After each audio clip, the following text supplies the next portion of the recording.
What's up, internet? I have told this story so many times, and it's been years since it's happened. Let me just tell you, and I might put it on the screen, how many times there was a red flag and how many times I should have left, but I decided to stay. So I'm 18 years old. I'm living in Hawaii. I have a studio apartment and I have 0 friends. I was so lonely that I completed 3 1,000-piece puzzles in about 4 days. I met this guy on Tinder, I got matched, and then there were super matches, and like you could access the super matches if you paid a certain amount of money.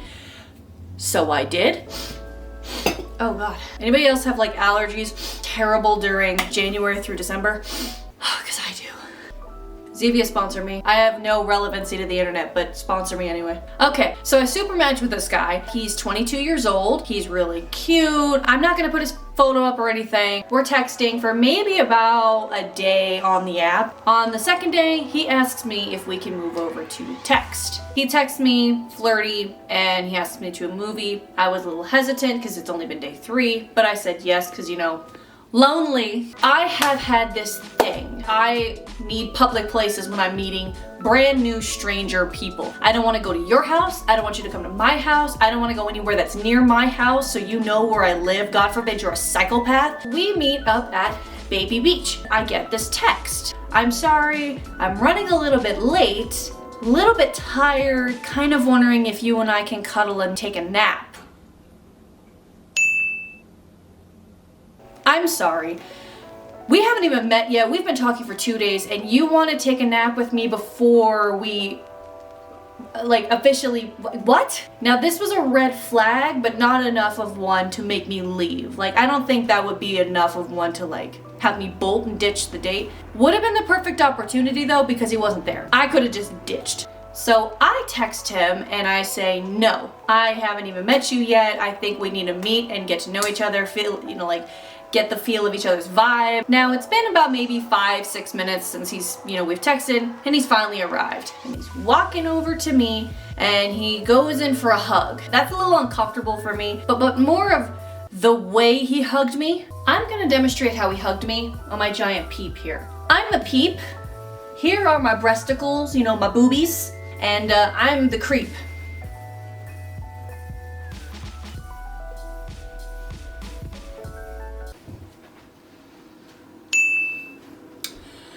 So, your first meetup, you want to take a nap with me, and then you hug me on my breasticles? I think I was just getting less interested. So I wanted to get through the date by a certain point, but I think by this point I'm still kind of interested because the guy was hot. He needed to go to Safeway for some Q-tips. I'm like, okay, that's cool. I'll drive over there with you. He wanted to drop off one of the cars. I know some of my family members are probably gonna see this video and go, you left that part out. We go to the movie theater. Oh my gosh, my dog is being so cute right now.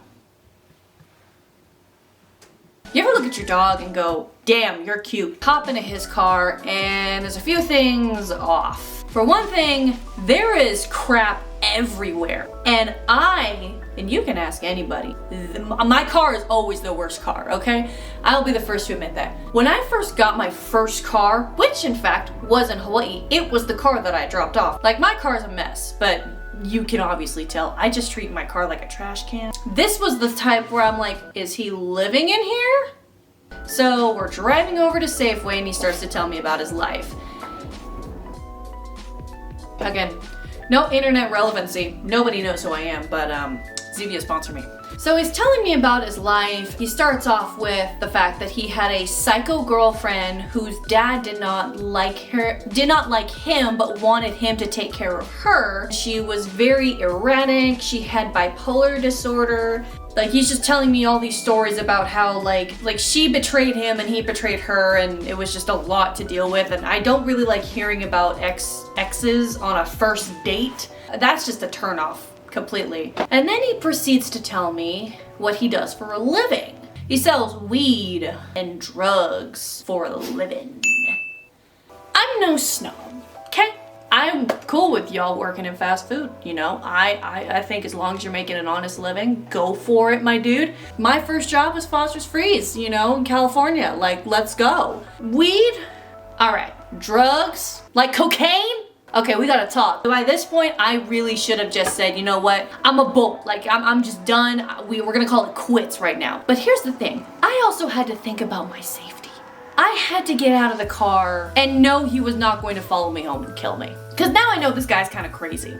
So not only is he selling weed and drugs to make a living, he's living in his car because he doesn't have a house because of his psychotic girlfriend. And he's got a rap career. Yeah, black lighter, I'm that higher, mother with that fire. Yeah, I come back to the studio just to make my music just a little bit closer. I just need some closure. Yeah, I'm closer to the perfection. But I'm just teaching lessons for these mother teachers to measure. What the is that pleasure? I don't that devil. Yeah, you know me, I'm going on. Not many people actually believe me when I tell them this story because of who I am. You know, I'm not a dramatic person. So when I show them this, I go, everything I'm telling you right now is real. And yes, he did sell weed and cocaine to make a living. And yes, he did try to have a rap career. We're finally at a Safeway. We're in the Safeway parking lot. And behind Safeway-ish was like a Denny's, you know, like how they share parking lots together. He drives past the Safeway front doors where there's like 5 spots. And let me just tell you something. I don't care who you are. If there is a spot at the front, you have absolutely no reason not to go grab it. I am not walking farther than I need to, okay? So he drives around into this back alleyway of the Safeway and parks next to 2 vehicles, a white van, like a 90s white van, not like the kidnappy white van, and then like a green van of like the same type, like a suburban type, 90s suburban. And there's a group of people over there that don't exactly look the friendliest. They just kind of look like, you know what, parking lot, probably not gonna go near these people. These look like the type of people that you just don't want to mess with. Not because you're like, oh, they're too tough. No, use common freaking sense. Like, don't go to people where you think they're suspicious. He parks right behind them and then proceeds to yell at them for parking crooked.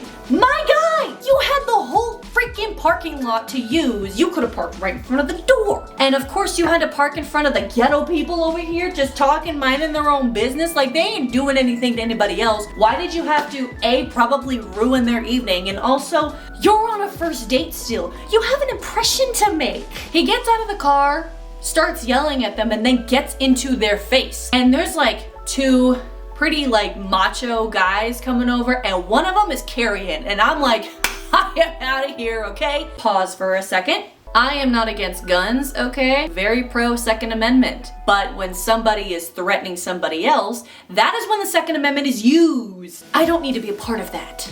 He goes up to them, threatens them, and is like now in a fight. The other people are now pissed for obvious reasons, and they start punching each other. And I'm like, nope.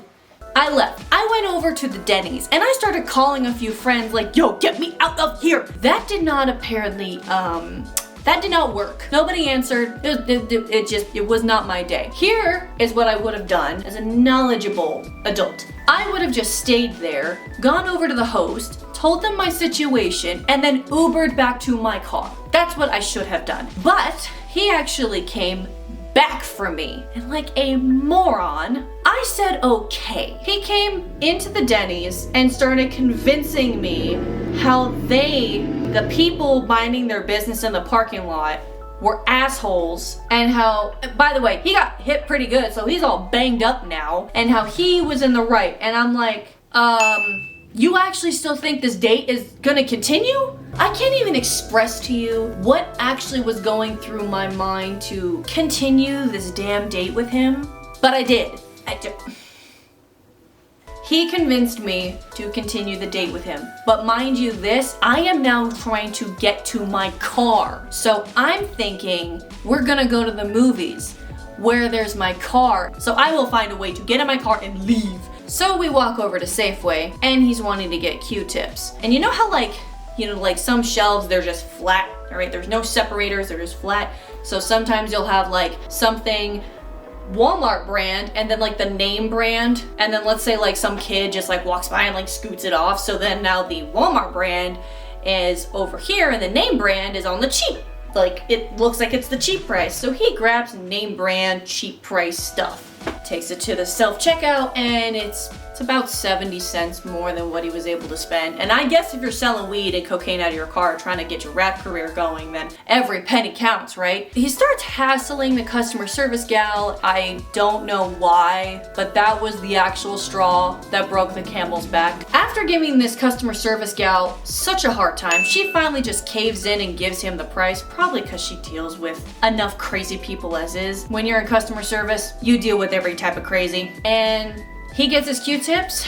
We go to the car and he is going it down with them Q-tips. Like, he is so happy. And by the way, we're still parked in the same spot and those people are still right outside the car. So I said leave, they're staring at us. So he starts the car. I start texting my best friend, who by the way, lived in another state. And I said, I don't care what you gotta do.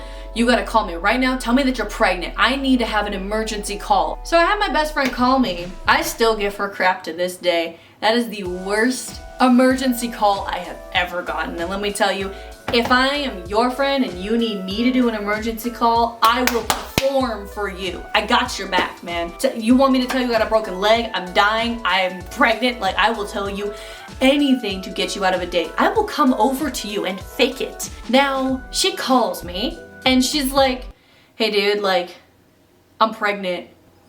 So she basically fails at this whole calling to tell me she's pregnant thing, and I turned the phone up to make sure the guy could hear me. I think he started to catch on just how fake this was. After the phone call, I said, I gotta go, my friend's pregnant, like she's only 16, like I have to go, I have to be there for her, which by the way, was true. She was 16. So now he's mad, but you know what? He's kind of playing into this, right? So we're driving over back to the movie theater. However, not many streets, especially in Kona, go over 35, 40 miles an hour. Not even the highway. It's just like, that's just it. It's about maybe a 5-minute drive over to the movie theater. Yeah, he turned that into like a 30-second drive going 85. Oh, he was bad. He skirts next to my car and he's like, I'm probably never gonna talk to you again, just so you know. I said, okay, bye asshole, and I slam the door and he takes off. I get in my car and I just start processing. What the hell did I just go through? Drive home and the rest is history. I deleted Tinder that night, and then he started blowing up my phone. But yeah, so I don't exactly recommend Tinder, but that's because my experience was absolutely terrible. I think that's going to be the very last time I ever tell this story. Hope you guys enjoyed this video. I will catch you next time. Bye-bye.